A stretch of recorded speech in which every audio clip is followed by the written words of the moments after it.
कितने साल का एक्सपीरियंस हो गया? सर मुझे 10 साल का एक्सपीरियंस हो गया।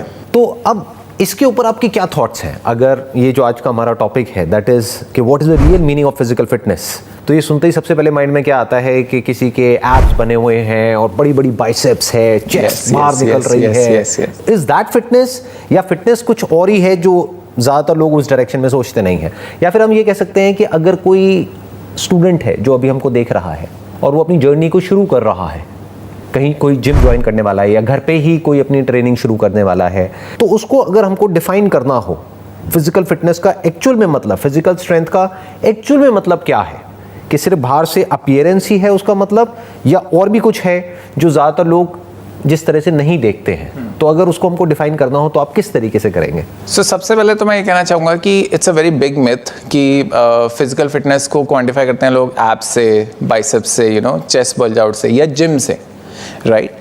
I understand this is a very important part also, but this is at the end.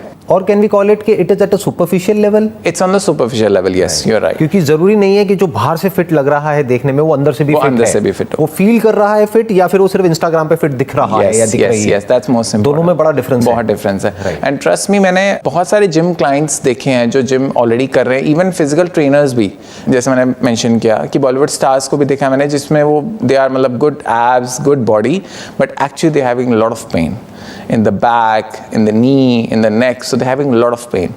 So on that basis I can say ठीक है, it's important but it's not 100%.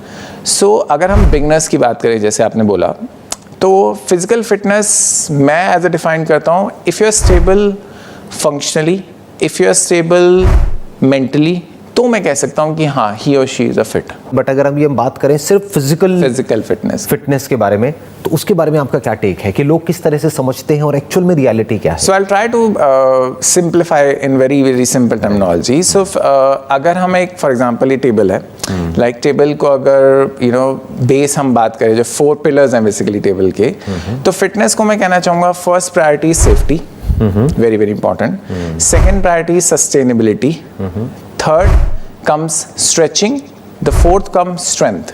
So basically हमने उसको, जैसे S है, so we can the 4S basically, 4S for the fitness. What you are saying is कि अभी देखा जाए तो जो नॉर्मल जो थॉट प्रोसेस है लोगों की, ये ज़्यादातर लोग जिस तरह से फिटनेस को देखते हैं, you have turned it upside down. Yes.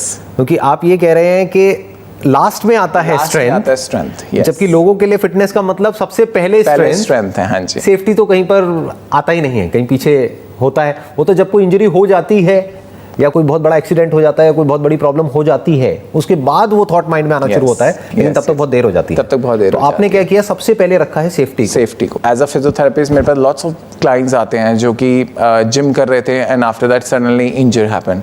So I used to first of all assess him, या मैं सबसे पहले उनसे पूछता हूँ कि एग्जैक्टली ये हुआ कैसे, हाउ दिस पेन स्टार्टेड, या इंजरी कैसे हुई। तो वो कहते हैं कि हम जिम में एक्सरसाइज कर रहे थे एंड हमें पोस्चर मैंने में तो पता ही नहीं था, बट जो ट्रेनर ने बता दिया हम उसी में पुश कर रहे थे अपने आप को। इनफैक्ट कई बार पेशेंट्स ये भी कहते हैं कि हमें ये प्रॉब्लम थी ऑलरेडी, लेकिन हमने फिजिकल ट्रेनर को बताई नहीं, सो जिसकी वजह से भी मुझे इंजरी हो गई। So this is self responsibility also, self analysis also, कि सबसे पहले सेफ्टी के अंदर आता है सेल्फ एनालिसिस।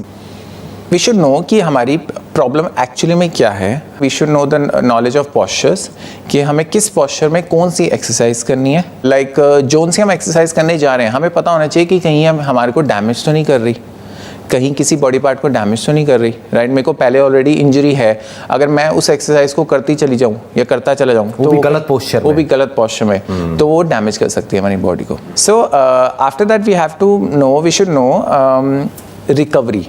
सो जैसे हमने एक्सरसाइज करी, फॉर एग्जांपल हमने 5 days a week एक्सरसाइज करी, सो हमें बॉडी को रिकवरी टाइम भी देना चाहिए, हमें बॉडी को रेस्ट भी देना चाहिए। अगर हम वो रिकवरी टाइम नहीं देते हैं तो we are prone to injury. फिर चाहे आप कितनी लेवल की एक्सरसाइज करते चले जाओ, चाहे आप इंटेंसिटी हाई करते जाओ, definitely we go prone to injury. So वो हमें बहुत ध्यान रखना है। मतलब what you are saying is कि मसल्स को जब हम एक्सरसाइज करते हैं तो हम एक तरह से टीयर कर रहे हैं, बेसिकली। तो उसको रिकवर होने के लिए टाइम चाहिए। और अगर हम वो टाइम नहीं दे रहे हैं या बीच में जितना टाइम देना चाहिए, मतलब मिनिमम 2 से 3 दिन का, अगर हम वो नहीं दे रहे हैं, मिनिमम 2 days तो देना ही चाहिए। तो अगर हम उतना टाइम नहीं दे रहे हैं एक मसल को रिकवर होने के लिए, तो we are prone to injury. फिर it depends on the person to person and what's the level of the person. Like for example अगर एक बिगनर है या एक मॉडरेट लेवल पे एक्सरसाइज कर रहा है या फिर बहुत हाई एथलेटिक लेवल पे है, वो डिपेंड करता है फिर बॉडी टू बॉडी किस लेवल की आप अपनी ट्रेनिंग कर रहे हो। बट हम बिगनर्स के पॉइंट ऑफ व्यू से देख रहे हैं बेसिकली, Right. बिगनर्स अगर या beginners- इंटरमीडिएट लेवल पे जो लोग हैं उनके पॉइंट ऑफ व्यू से हम समझने की कोशिश कर रहे हैं। राइट, सो बिगनर तो मतलब this is very very important कि हमें रेस्ट भी देना है।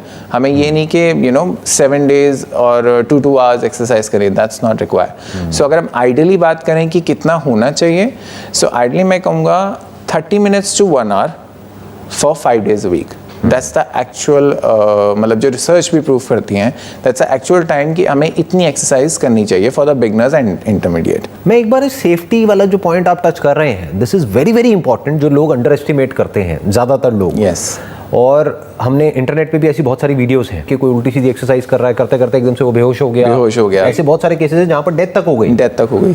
तो अगर आपकी डेथ ही हो जाती है तो फिर ऐसी एक्सरसाइज का क्या फायदा? किसके लिए बॉडी बना रहे हो? इवन आपने ये भी देखा होगा जो बहुत हैवी वेट उठाते हैं वो वॉमिटिंग कर देते हैं at the same time, so these are things that you should no.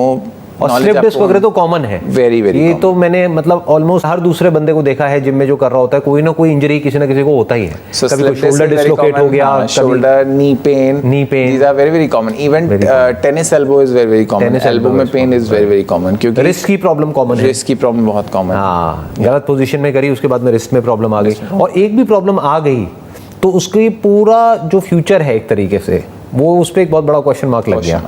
कई बार क्या होता है हमारी बोन्स की अलाइनमेंट और जॉइंट की अलाइनमेंट चेंज हो जाती है एंड रिस्ट से प्रॉब्लम स्टार्ट हो गई। Sometime it goes to elbow, sometime it goes to shoulder, even sometime goes to neck. सब कुछ इंटरकनेक्टेड है। और फिर नेक में प्रॉब्लम आई तो बैक में भी आएगी, स्पाइन में आएगी, पूरा सब जगह आएगी। तो इससे धीरे धीरे करके प्रॉब्लम बढ़ती चली जाती है। राइट, तो ये हमने पहला पॉइंट टच किया, सेफ्टी। नेक्स्ट आता है सस्टेनेबिलिटी।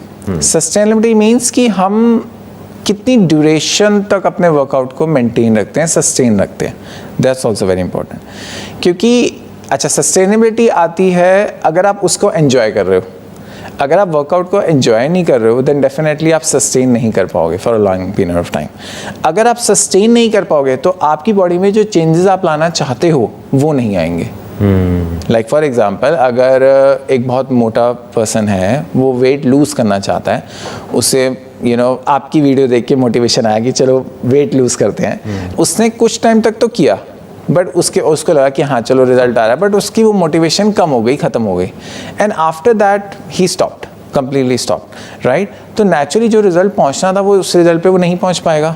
अच्छा, उसके बाद क्या हुआ, जैसे इनिशियली क्या होता है हमारी बॉडी में, जब हम बॉडी बनाने की कोशिश करते हैं, मसल बिल्डअप करने की कोशिश करते हैं और एकदम से छोड़ देते हैं, तो body reacts in a negative way कि कुछ आपने बॉडी में चेंजेस करने की कोशिश करी बट उसके बाद एकदम से अपोजिट रिएक्शन हो गया और बुरी सिचुएशन हो गई, जो पहले सिचुएशन हो गया। सो आपने कई बार देखा भी होगा, कई लोग जैसे बॉडी बनाते हैं इनिशियली तो मसल मास अच्छा बिल्डअप हो जाता है बट जैसे वो छोड़ देते हैं तो सारा फैट लटक जाता है। मतलब आप कह रहे हो कि चाहे कुछ भी हो रेगुलर रहना है, चाहे कम करो लेकिन रेगुलर करो, चाहे 15 मिनट्स करो। जैसे किसी दिन टाइम नहीं है तो पूरा अपना वर्कआउट स्किप कर देंगे, इट्स बेटर कि 1 घंटे की बजाय 15 मिनट कर लो, लेकिन सस्टेन करो उसको। सस्टेन करो। जब आप वर्कआउट को सस्टेन करते हो आपका मूड भी बहुत हाई लेवल पे रहता है। आप एनर्जेटिक रहते हो।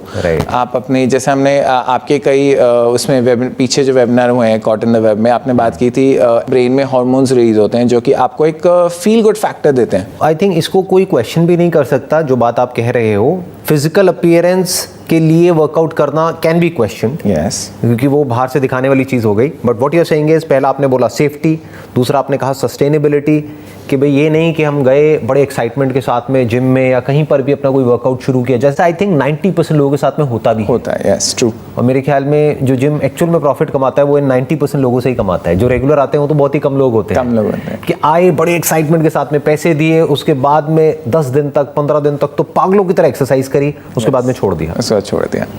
तो what you are saying is, इससे बेटर ये है कि धीरे धीरे आगे बढ़ो, टेक बेबी स्टेप्स।